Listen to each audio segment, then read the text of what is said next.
tal? ¿Cómo estáis? Bueno,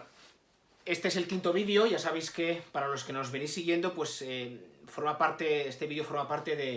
de una serie de vídeos que hemos ido grabando en las últimas semanas, en el que hemos tratado de explicar la historia, el patrimonio, la cultura de la ciudad de Monzón, a través sobre todo de lo que es la marca Monzón Templario.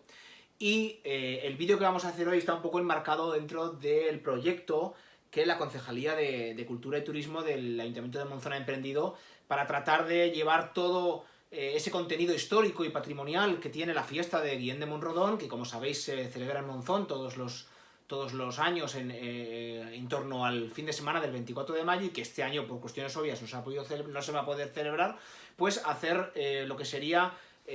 una propuesta cultural a través de las redes sociales, a través de las nuevas tecnologías, para poder mostrar ese contenido histórico, ¿no? Que es un poco el marco en el que se basa la fiesta. Entonces, un poco para formar parte de ese proyecto, el vídeo de esta semana, lo voy a ambientar, os voy a explicar algo sobre el protagonista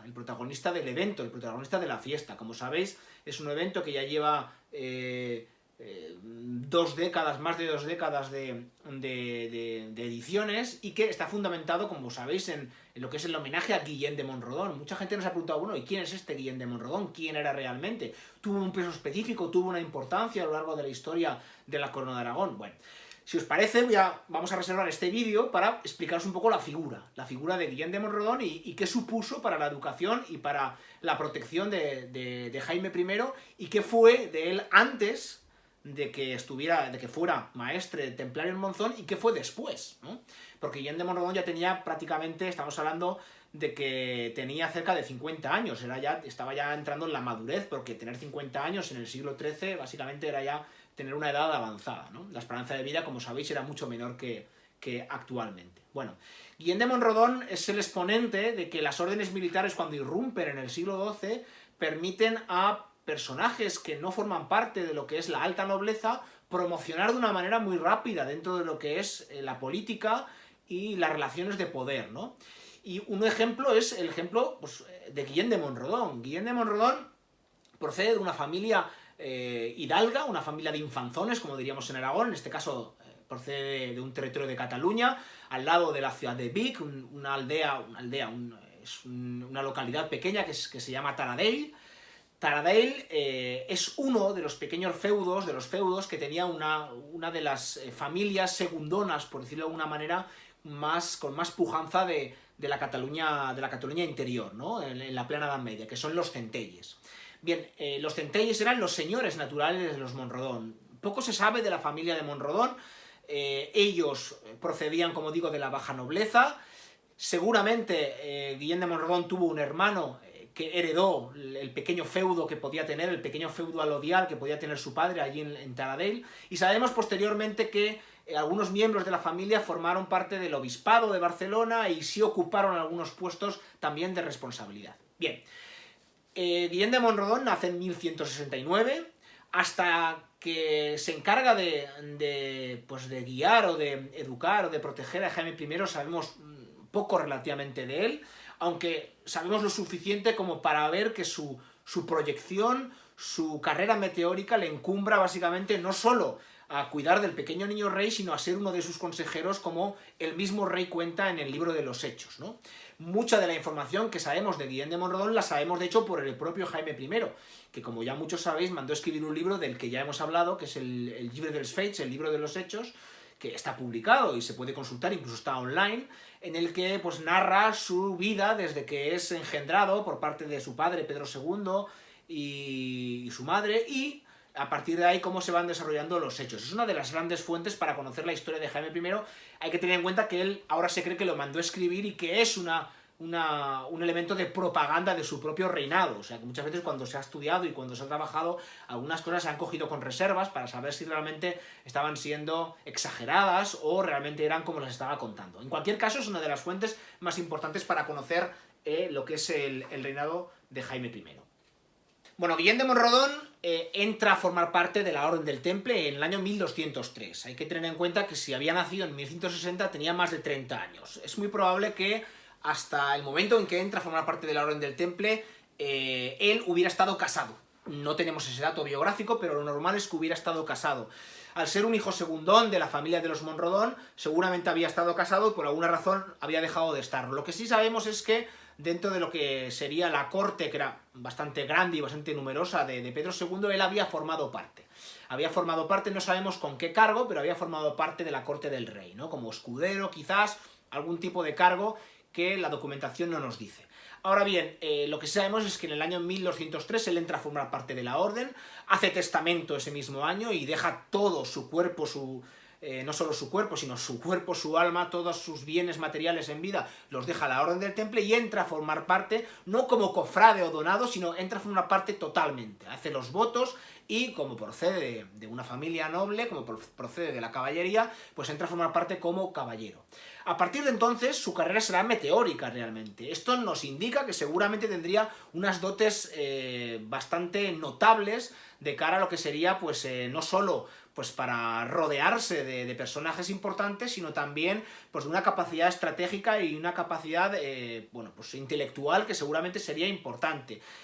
Y nos lo demuestra el hecho de que en los años siguientes su carrera se dispara y lo vemos ya prácticamente pues formando parte del séquito del propio rey, ¿no? Pues fijaos, en el año 1203 entra a formar parte de la orden, pero en el año 1207 ya lo vemos como comendador de Gardeny. Gardeny era una de las encomiendas templarias más importantes de la corona, y él en 4 años de ordenarse caballero, de ordenarse templario, ya es comendador de la encomienda de Gardeny, de modo que nos está relatando, de algún modo, nos está indicando que Guillem de Monrodon tenía una serie de cualidades que los miembros de la orden y la propia jerarquía de la orden no dejó pasar, ¿no? Como digo, en el año 1207 entra a formar parte como, no entra a formar parte, sino que es ya de algún modo comendador de Gardeny, y unos años después, 4 años después, en 1211, pasará a ser comendador de Masdeu. Masdeu es una encomienda también muy poderosa que está en el actual Rosellón. Como sabéis, el Rosellón es un territorio que está en la actual Francia, pero que entonces el condado de Rosellón formaba parte de la corona de Aragón. Bien, es en el año 1212, entre 1212 y 1213, lo que es la fecha no queda muy clara, pero fue en ese periodo cuando no solo pasa de regir las encomiendas más importantes de la corona, sino que ya pasa a ser lo que es el maestre general del territorio templario de la provincia templaria que comprendía Aragón, Cataluña y Provenza. Es decir, estamos hablando que era uno de los maestres que ya solo respondía ante el gran maestre que estaba, como sabéis, en Tierra Santa. Con lo cual pasa de ser comendador a ser ya la máxima autoridad de la Orden del Temple en la corona de Aragón. Esto implica que forma parte del Consejo Real del Rey, esto implica que forma parte ya del séquito principal. Para que os hagáis una idea, acompaña al rey Pedro II en la batalla de las Navas de Tolosa, y es muy probable, aunque ya tenía una edad un poco avanzada, pero es muy probable que tomara partido en la batalla como maestre de la Orden del Temple que era. Esto le valió el hecho de que, como sabéis, luego pudiera encabezar esa comitiva junto con otros nobles como el arzobispo de Tarragona, Pero Aunés, el senescal de Cataluña, el mayordomo del Reino de Aragón, formaran parte de una comitiva, como ya explicamos en el vídeo anterior, para poder traerse de vuelta a Jaime I, que estaba preso en Carcassonne. Con lo cual ya, digamos, está podemos decir, en el candelero de lo que es la política, la geopolítica de esa época, porque negocia directamente y seguramente junto con el arzobispo de Tarragona sería el interlocutor principal con el Papa para poder permitir hacer que el rey de Francia devuelva al niño rey que está preso en Carcassonne.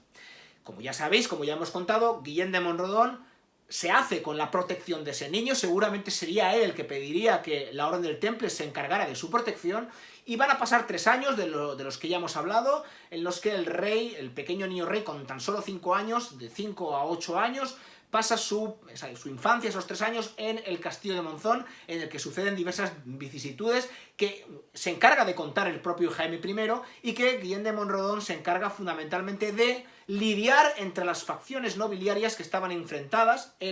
La Orden del Temple, el maestre, nunca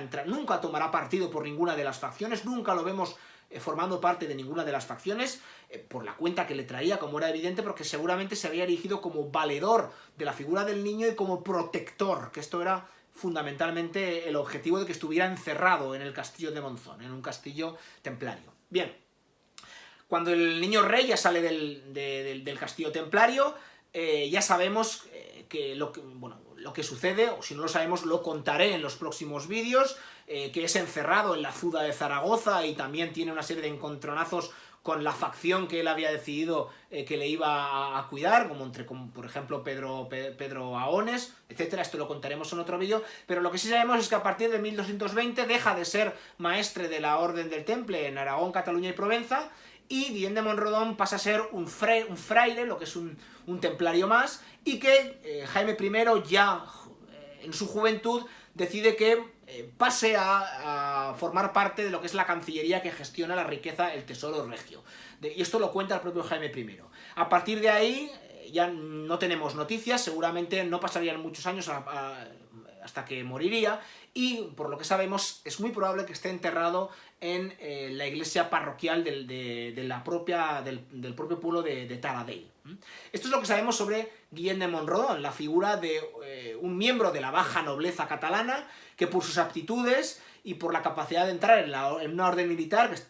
estaba en plena pujanza en esa época, va escalando puestos y se convierte en el principal consejero del rey y uno de los personajes más importantes durante la juventud de Jaime I. En fin, este era un poco el objetivo, contaros la historia sobre Guillem de Monrodon. Seguimos con los actos de esta fiesta de homenaje de Guillem de Monrodon